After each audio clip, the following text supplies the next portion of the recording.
Hare Krishna, and we're continuing with Sri Ishopanishad by His Divine Grace Srila A.C. Bhaktivedanta Swami Prabhupada, page number 48, mantra 9.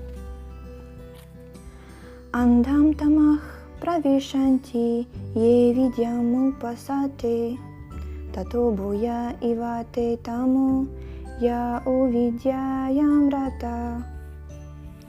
Andham, gross ignorance, tama, darkness, pravishanti, enter into, ye, those, avidyam, nescience, upasate, worship, tata, further, bhuya, considered, eva, like, te, those, tama, darkness, ye, those, u, also, vidyayam, in the culture of knowledge, rata, engaged in.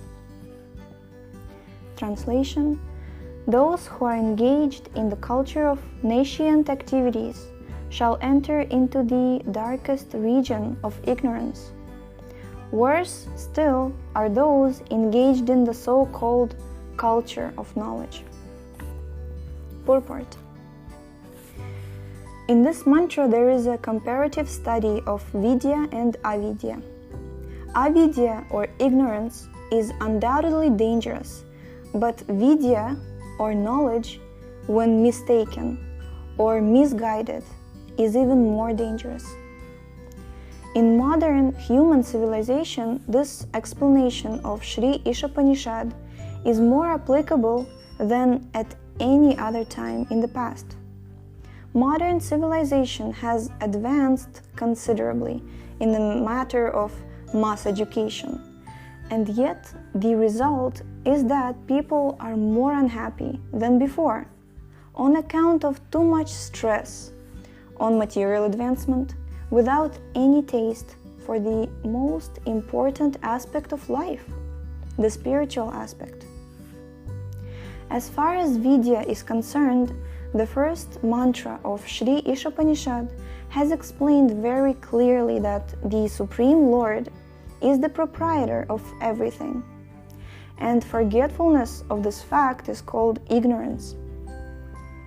The more a man forgets this fact of life, the more he is in darkness, and in view of this, a godless civilization directed toward the so-called advancement of education is more dangerous than a civilization in which the mass of people are less advanced. There are different classes of men, called karmis, gyanis, and yogis. The karmis are those who are engaged in the activities of sense gratification. Almost 99.9% of the people in modern civilization are engaged in the activities of sense gratification under the flags of various activities such as industrialism, economic development, altruism, political consciousness, and so on. But all these activities are more or less based on the satisfaction of the senses, without any reference to the sort of God consciousness described in the first mantra of Sri Ishopanishad. In the language of the Bhagavad Gita, people who are engaged in gross sense gratification are called mudhas, in darkness like the ass, the symbol of stupidity. People who are simply engaged in the pursuit of sense gratification without any real profit in life are, in the estimation of Sri Ishopanishad, worshipping avidya. And those who play the role of helping this sort of civilization in the name of educational advancement are doing more harm than those who are on the platform of gross sense gratification. The advancement of learning by the godless people is as dangerous as a valuable jewel on the hood of a cobra. The cobra decorated with such a valuable jewel is quite as dangerous as more, as dangerous as which is not so decorated. Again, the advancement of educational activities by a godless people is, according to the Bhakti Haribhakti Sudadoya, a decoration for a dead body. Krishna. I really love this analogy, actually. In India, as in many other countries, some people follow the custom of leading a procession with a decorated dead body for the pleasure of the lamenting relatives. In the same sense, modern civilization is a patchwork of activities meant to cover the perpetual miseries of material existence. Such activities are targeted toward sense gratification, but above the senses there is the mind, and above the mind there is the intelligence, and above the intelligence there is the soul. Therefore, the aim of education should be self-realization, realization of the spiritual values of the soul. Any education which does not lead to such a realization of life must be considered avidya, or nescience. And to culture such nescience means going down to the darkest region of ignorance. Such mistaken educators are known in the Vedic language by 4 names. First, Vedavada Rata. Second, Mayaya Pahrita Jnana. Third, Asuram Bhavam. And fourth, Naradama.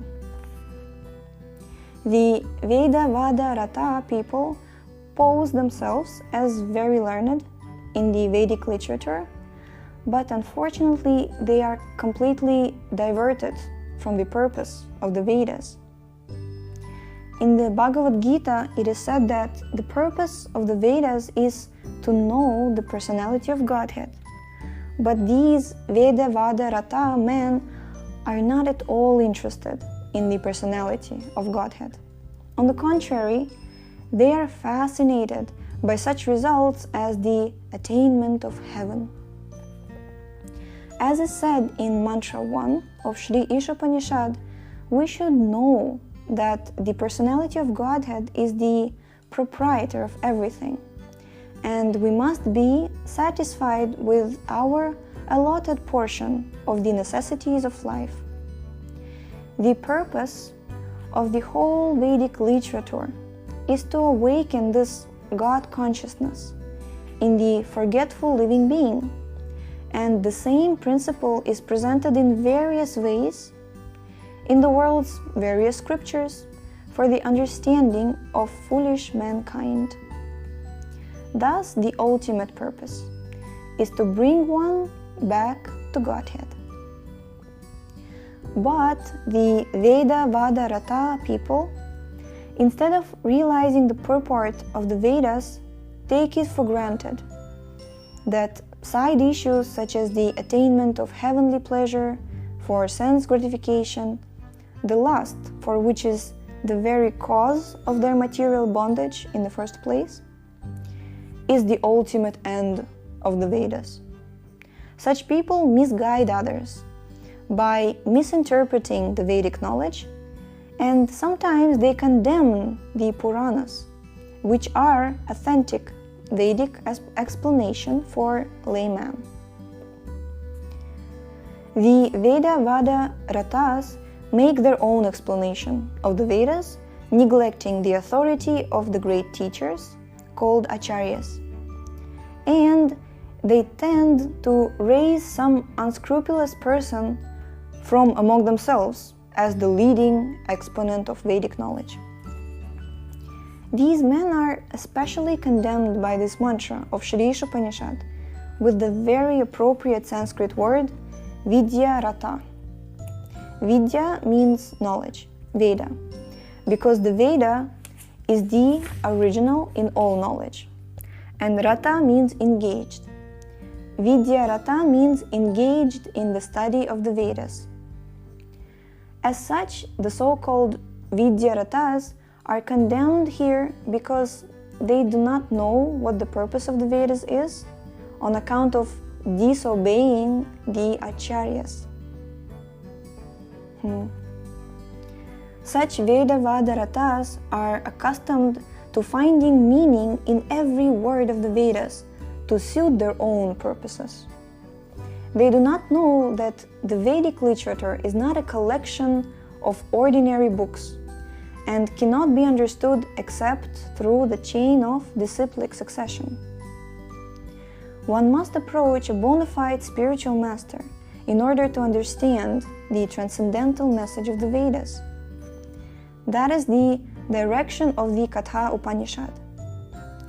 But these Vedavadaratta people have their own acharya, who is not in the chain of transcendental disciplic succession.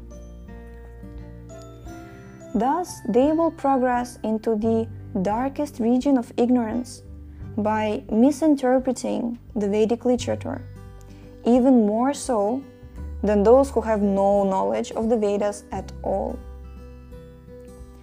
The Mayaya Pahrita Jnana class of men are self-made gods. Such men think that they are themselves God, and there is no necessity of worshipping any other god. They will agree to worship an ordinary man if he happens to be rich, but will never worship the actual personality of Godhead. Such foolish men cannot recognize their own foolishness regarding the question of how God can ever have been entrapped by illusion. If God were ever entrapped by illusion, then illusion would be more powerful than God. But they also say that God is all-powerful.